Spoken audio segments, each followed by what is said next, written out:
wabarakatuh. Selamat siang.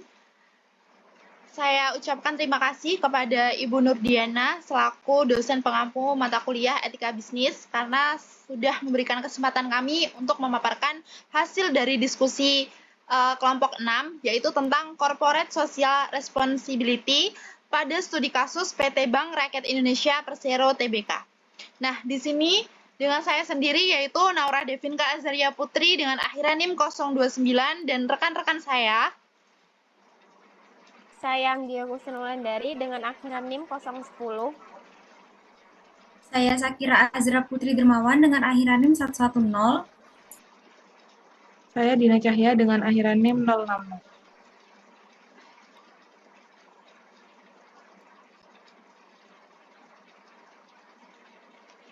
Baik, selanjutnya yaitu pemaparan tentang profil perusahaan PT Bank Rakyat Indonesia sendiri. Untuk yang bertugas dipersilahkan. Baik, untuk yang pertama yaitu ada profil perusahaan. Jadi PT Bank Rakyat Indonesia Persero Tbk ini atau biasa disebut Bank BRI merupakan salah satu bank milik negara terbesar di Indonesia yang didirikan pada tahun 1995 di Purwokerto, Jawa Tengah. BRI ini dikenal bank dengan fokus utama pada pelayanan sektor UMKM, mikro, kecil, dan menengah, serta memiliki jaringan layanan terluas di seluruh Indonesia. Sebagai lembaga keuangan yang berkomitmen terhadap pertumbuhan ekonomi nasional dan pemberdayaan masyarakat, BRI ini terus mengembangkan inovasi berbasis digital banking, memperkuat prinsip ESG atau biasa disebut environmental, sosial, dan governance, serta menerapkan strategi keberlanjutan dalam setiap aspek bisnisnya. Next. Lalu yang selanjutnya itu ada program CSR BRI. CSR atau Corporate Social Responsibility atau tanggung jawab sosial perusahaan pada BRI itu dijalankan melalui program besar yang bernama BRI Peduli. Nah, program ini adalah bentuk komitmen BRI sebagai bank milik negara yang tidak hanya mencari keuntungan atau profit, tapi juga memberikan manfaat bagi masyarakat atau people dan lingkungan atau planet di sekitar. Jadi, BRI ini tidak hanya fokus pada bisnis perbankan, tetapi juga berperan aktif dalam memperbaiki kualitas hidup masyarakat Indonesia. Lalu yang selanjutnya itu Bank BRI sendiri ini menerapkan konsep triple bottom line, yaitu yang pertama ada pro people, artinya BRI berusaha meningkatkan kesejahteraan masyarakat melalui berbagai program sosial seperti pendidikan, pemberdayaan UMKM, bantuan sosial, dan pelatihan, bertujuan agar masyarakat lebih mandiri dan berdaya. Yang selanjutnya ada pro planet atau yang berpihak pada lingkungan. BRI juga menjaga kelestarian lingkungan melalui program penghijauan, pengelolaan sampah, dan pelestarian ekosistem.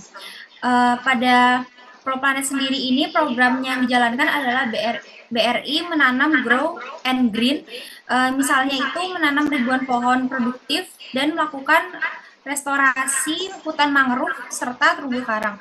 Dan ada juga program yang bernama Yuk Kita Gas atau Gerakan Kelola Sampah untuk membantu masyarakat mengelola sampah agar bernilai ekonomi. Nah, yang selanjutnya itu ada pro-profit, yaitu yang berpihak pada keuntungan yang berkelanjutan. BRI tetap berorientasi pada keuntungan, tetapi dilakukan dengan cara yang beretika dan berkelanjutan, sehingga manfaat ekonomi juga dirasakan masyarakat luas dengan prinsip bisnis maju, masyarakat sejahtera, lingkungan lestari. Nah, yang selanjutnya ini ada fokus utama dari program CSR BRI. Yang pertama itu di bidang pendidikan. Nah, di bidang pendidikan sendiri ini ada program yang bernama Ini Sekolahku, dengan tujuan membangun dan memperbaiki fasilitas sekolah terutama di daerah terpencil.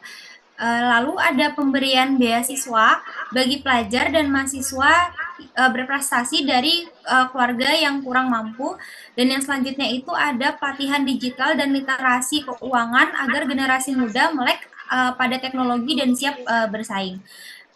Dalam bidang pendidikan ini bertujuan untuk menciptakan SDM yang unggul dan berdaya saing yang tinggi. Lalu yang kemudian itu ada dalam bidang lingkungan, melalui program BRI Menanam Grow and Green, BRI menanam lebih dari 45.000 pohon produktif seperti durian, kopi, dan mangga. Lalu ada program Yuk Kita Gas, itu mengajarkan masyarakat mengelola sampah agar bisa menghasilkan pendapatan. Lalu yang ketiga itu ada rehabilitasi mangrove dan terumbu karang yang dilakukan untuk melindungi ekosistem laut.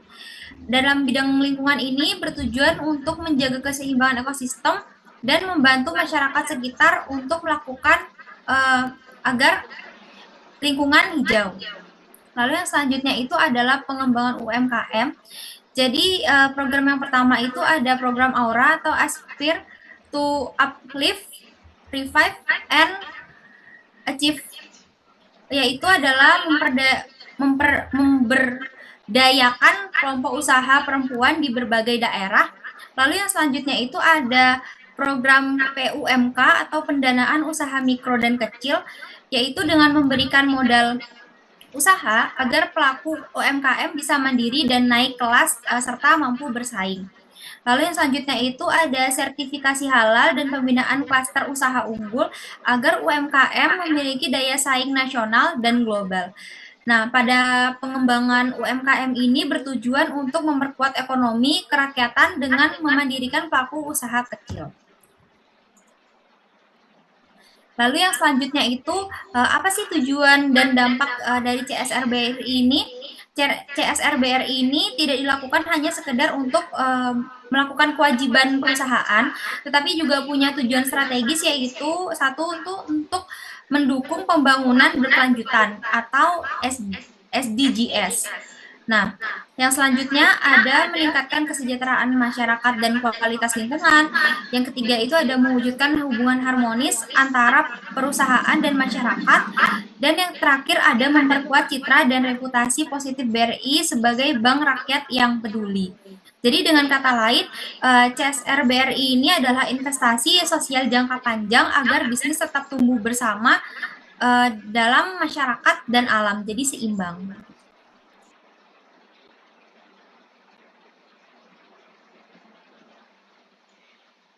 Selanjutnya yaitu ada pilar sosial, di mana BRI ini memiliki beberapa program CSR. Yang pertama ada program BRI Peduli yang tadi sudah dijelaskan, yaitu Ini Sekolahku. Nah, Ini Sekolahku itu merupakan renovasi sekolah dan pemberian beasiswa di daerah terpencil, meningkatkan akses dan juga kualitas pendidikan dasar yang ada di lingkungan-lingkungan mungkin yang sulit dijangkau gitu.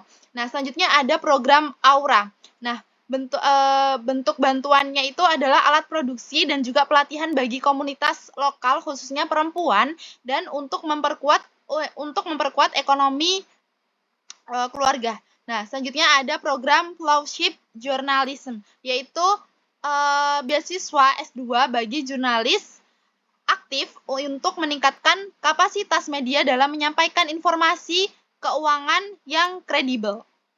Nah, selanjutnya itu ada program BRI Peduli Klaster Unggulan. Pengembangan usaha mikro berbasis komunitas dan yang untuk memperkuat daya saing UMKM dan mendorong kemandirian ekonomi. Next.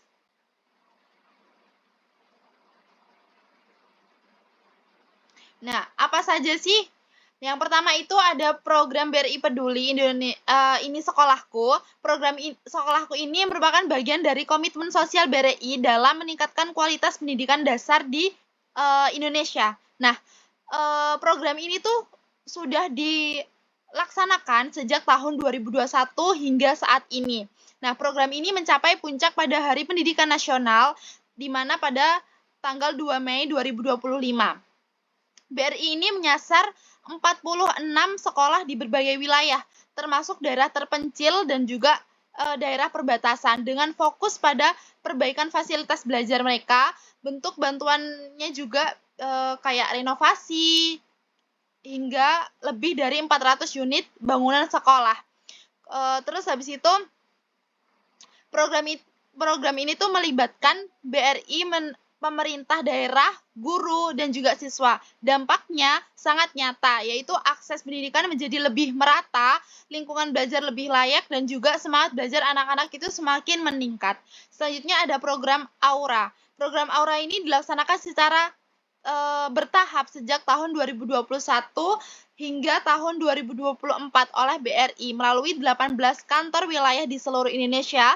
Salah satu kegiatan nyatanya yaitu berlangsung pada tanggal 14 Mei tahun 2024 di Desa Luban Siangian Julu, Tapanuli Utara. Dalam kegiatan tersebut, BRI itu memberikan 5 unit alat tenun bukan mesin atau ATBM kepada kelompok perempuan pengrajin ulos. Program ini itu melibatkan BRI Peduli, komunitas rumah ulos, pemerintah daerah, dan juga pelaku UMKM lokal. Nah, tujuannya itu untuk meningkatkan produktivitas dan juga kualitas produk tenun serta memberdayakan perempuan agar lebih mandiri secara ekonomi. Nah, dampak positifnya terlihat dari peningkatan pendapatan, penguatan identitas budaya lokal, dan juga terbentuknya ekosistem usaha kreatif yang berkelanjutan. Selanjutnya ada BRI Flowship Jurnalis, di mana BRI Flowship Jurnalis adalah program beasiswa S2 yang ditujukan pada jurnalis aktif dari berbagai media yang ada di Indonesia. Nah, program ini tuh telah berjalan sejak tahun 2020 dan juga kembali dibuka lagi pada tahun 2024, November tahun 2024 untuk pelaksanaan tahun 2025.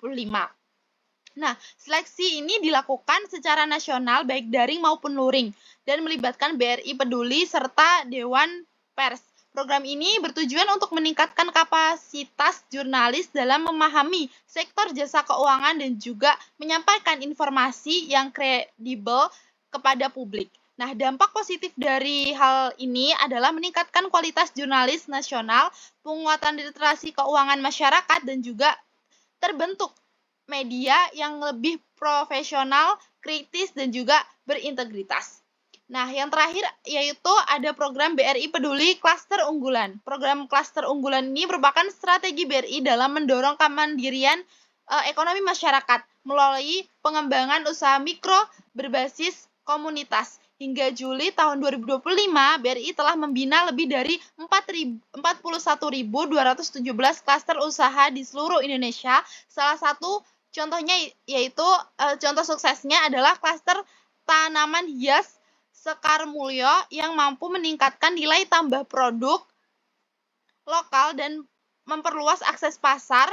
Program ini melibatkan BRI Peduli, pelaku UMKM, dan komunitas mikro berbasis sektor dan wilayah. Nah, dampaknya itu sangat signifikan, yaitu ada usaha menjadi lebih kompetitif, pendapatan masyarakat meningkat, dan semangat kewirausahaan itu tumbuh di tingkat akar rumput. Next. Untuk yang berikutnya yaitu pilar lingkungan. Jelas sekali dengan kata lingkungan di sini BRI itu mengambil peran melalui program-program yang secara nyata dapat membantu mengatasi perubahan iklim dan menciptakan pertumbuhan yang berkelanjutan di bidang lingkungan. Untuk yang pertama yaitu program BRI menanam Grow and Green. Jadi program ini dirancang untuk program jangka panjang dengan melibatkan penggiat lingkungan, yayasan, dan masyarakat untuk mengurangi pemanasan global serta perubahan iklim. Selama tahun 2024 telah menanam 10.000 mangrove di Bekasi dan 5.000 cemara di Tuban. Jadi menurut Wakil Direktur Utama BRI Catur Budi Hartono mengungkapkan bahwa BRI menanam Grow and Green ini diimplementasikan dalam berbagai aktivitas. Contohnya, Grow and Green Mangrove yang merupakan program penanaman mangrove atau cemara laut sebagai upaya restorasi di daerah pesisir Indonesia. Yang kedua tuh ada Grow and Green Reforestation yang merupakan penanaman pohon di lahan-lahan kritis yang diutamakan pohon buah atau pohon produktif yang memberikan nilai ekonomis bagi masyarakat sekitar, sekaligus memberdayakan kelompok masyarakat di lokasi penanaman pohon. Ada juga Grow and Green Coral Reef yang merupakan kegiatan transplantasi terumbu karang guna meningkatkan tutupan terumbu karang, menjaga ekosistem dan biodiversitas laut, serta grow and green biodiversity yang merupakan kegiatan penanaman pohon endemik sekaligus konversi satwa yang dilindungi sesuai dengan Peraturan Menteri Lingkungan Hidup dan Kehutanan. Sebagai hasilnya, sejak dijalankan pada 2023, program BRI Menanam Grow and Green telah menanam bibit pohon sebanyak 800 bibit dengan bibit pohon yang ditanam antara mangrove, cemara laut, tanaman produktif, durian kopi aren, pinus, pala, dan sebagainya, serta melakukan transplantasi 2.430 fragmen terumbu karang di beberapa pulau di Indonesia secara keseluruhan. Untuk yang kedua yaitu program Yuk Kita Gas, yaitu gerakan sekolah sampah untuk mengatasi permasalahan melalui integritas pengelolaan sampah secara menyeluruh dan kesinambungan, serta utamanya memberdayakan masyarakat. Program ini telah dilakukan pada 41 lokasi bank sampah dan 5 pasar di berbagai daerah di seluruh Indonesia. Untuk yang berikutnya yaitu program penanaman pohon produktif, sama seperti yang sudah disebutkan sebelumnya, yaitu untuk mendorong perekonomian masyarakat melalui penanaman pohon produktif pada 2024 dan terhitung pada 2024 sudah menanam 45.300 pohon yang ditanam. Program ini juga memberikan manfaat ekonomi jangka panjang ke masyarakat setempat. Jadi untuk pilar lingkungan sendiri ini memang fokusnya digunakan untuk pemeliharaan ekosistem dan untuk perubahan iklim serta untuk mengurangi pemanasan global. Next. Nah, yang selanjutnya yaitu ada pilar ekonomi CSR BRI. Jadi, pilar ekonomi ini ada 3, yaitu yang pertama yaitu ada pengembangan wisata kuliner Pasar Tomohon. Jadi, program ini merupakan salah satu bentuk tanggung jawab sosial BRI dalam mendukung pertumbuhan ekonomi masyarakat melalui sektor kuliner dan pariwisata lokal. Melalui kegiatan ini, BRI ini memberikan bantuan pembangunan serta penataan lapak kuliner yang higienis, tertata, dan nyaman bagi para pedagang di kawasan Pasar Tomohon, Sulawesi Utara. Kondisi pasar yang sebelumnya kurang layak ini menjadi lebih menarik dan memenuhi standar kebersihan sehingga mendorong meningkatnya minat pengunjung dan wisatawan. Program ini bertujuan untuk memperkuat sektor UMKM kuliner, meningkatkan daya tarik wisata daerah, serta membuka peluang usaha baru bagi masyarakat sekitar. Nah, dengan adanya fasilitas yang memadai dan manajemen yang lebih baik, Pasar Tomohon ini diharapkan menjadi ikon wisata kuliner daerah yang mendorong pertumbuhan ekonomi lokal secara berkelanjutan. Kemudian yang kedua ada bantuan alat usaha untuk kelompok tani kopi di Jepara. Nah, bantuan ini menjadi wujud nyata komitmen BRI dalam mendukung pengembangan UMKM berbasis potensi lokal. Melalui program ini, BRI ini memberikan bantuan berupa mesin roasting kopi kepada kelompok tani kopi di wilayah Jepara, Jawa Tengah. Bantuan tersebut bertujuan untuk meningkatkan kapasitas produksi, memperbaiki kualitas hasil olahan kopi, serta menambah jual produk lokal di pasar yang lebih luas. Selain itu, BRI itu juga melaksanakan pendampingan teknis dan pelatihan pengelola usaha, mulai dari proses produksi hingga strategi pemasaran. Nah, dengan cara ini, para petani kopi ini tidak hanya mampu meningkatkan efisiensi dan produktivitas, tetapi juga dapat memperkuat posisi mereka itu dalam rantai nilai industri kopi nasional. Program ini tuh sekaligus memperkuat semangat kemandirian ekonomi masyarakat desa, serta menjadi langkah konkret BRI dalam mewujudkan ekosistem pemberdayaan usaha mikro yang berkelanjutan. Nah, yang terakhir yaitu ada pembangunan homestay di Mandalika. Nah, program ini berfokus pada pemberdayaan masyarakat di sektor pariwisata berkelanjutan. Melalui program ini, BRI itu membantu masyarakat lokal di kawasan Mandalika, Nusa Tenggara Barat dalam pembangunan dan penataan homestay yang layak dan nyaman untuk menampung wisatawan. Nah, konsep homestay yang diterapkan ini berbasis community based tourism, yaitu pariwisata yang dikelola langsung oleh masyarakat setempat. Dengan konsep ini, masyarakat itu tidak hanya menjadi penerima manfaat, tetapi juga pelaku utama dalam kegiatan ekonomi pariwisata. BRI ini juga turut memberikan pelatihan pengelolaan homestay pelayanan wisata, dan manajemen keuangan agar masyarakat ini memiliki kemampuan menjalankan usaha secara mandiri. Nah, program ini bertujuan untuk meningkatkan pendapatan masyarakat, kemudian menyediakan fasilitas, akomodasi berkesan terbaik, serta memperkuat identitas budaya lokal melalui pariwisata berbasis kearifan masyarakat. Dengan adanya homestay yang dikelola warga, BRI ini membantu menciptakan ekosistem pariwisata yang inklusif, ramah lingkungan, dan berorientasi pada kesejahteraan bersama. Dari yang sudah dijelaskan oleh rekan-rekan saya terkait dengan CSR yang dilakukan oleh BRI, ada beberapa penghargaan yang diberikan atau didapat oleh BRI sendiri pada 2024. Pastinya sudah banyak penghargaan yang didapatkan oleh BRI pada tahun-tahun sebelumnya. Di sini kami menyantumkan penghargaan CSR BRI pada tahun 2024. Untuk penghargaan yang diterima yaitu yang pertama Merdeka Award 2024. Yang mana kategori CSR untuk negeri diberikan kepada BRI atas program pemberdayaan wanita melalui program Brinita yang fokus pada urban farming di area padat penduduk.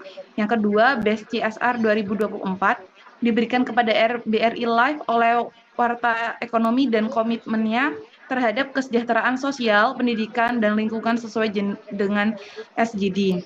Yang ketiga yaitu Lestari Award 2024, Direktur Utama BRI Sunario menerima penghargaan sebagai Sustainable Leader of the Year atas keterlibatan dalam program keberlanjutan yang memberikan manfaat bagi lingkungan dan masyarakat. Atas penghargaan-penghargaan tersebut, BRI pastinya menjadi salah satu yang CSR-nya nih paling bagus, seperti itu. Next. Lalu yang selanjutnya itu ada kaitan CSR BRI dengan etika bisnis. Yang pertama itu ada di etika keberlanjutan dan kemanusiaan. Jadi program BRI Peduli berlandaskan konsep triple bottom line atau people, planet, dan profit. Itu artinya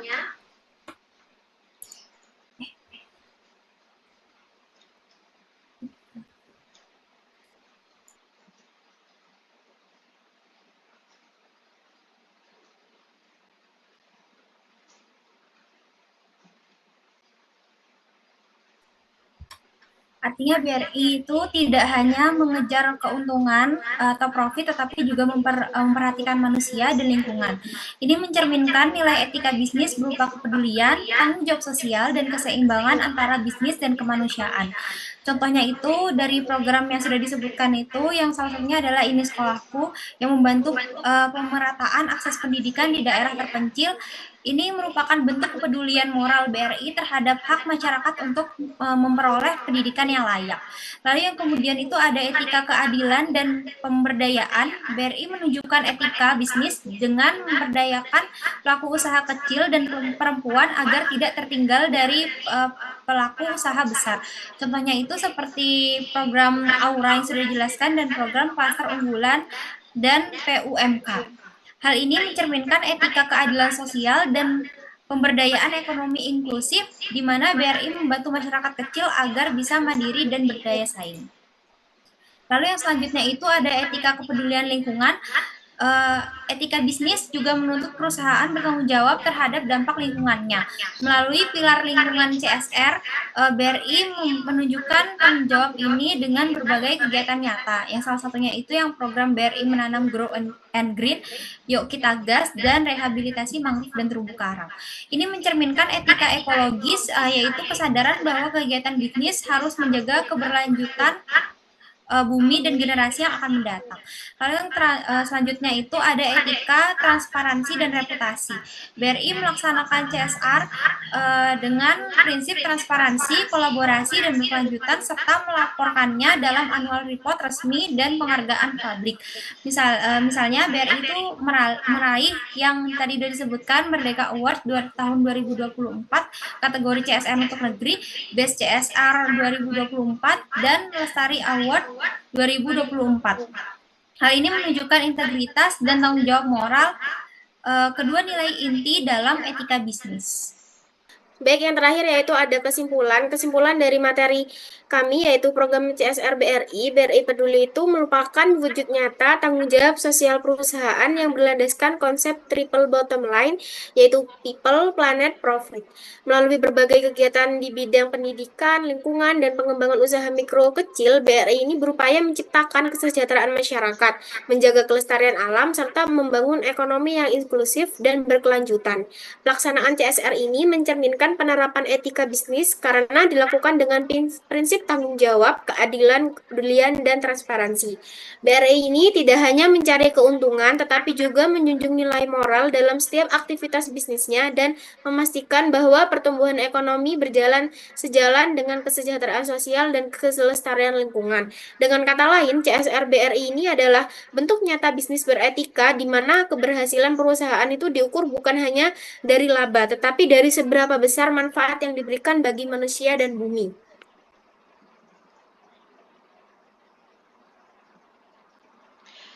Baik, terima kasih. Itu tadi pemaparan dari kami kelompok 6 tentang program CSR yang ada di PT Bank Rakyat Indonesia.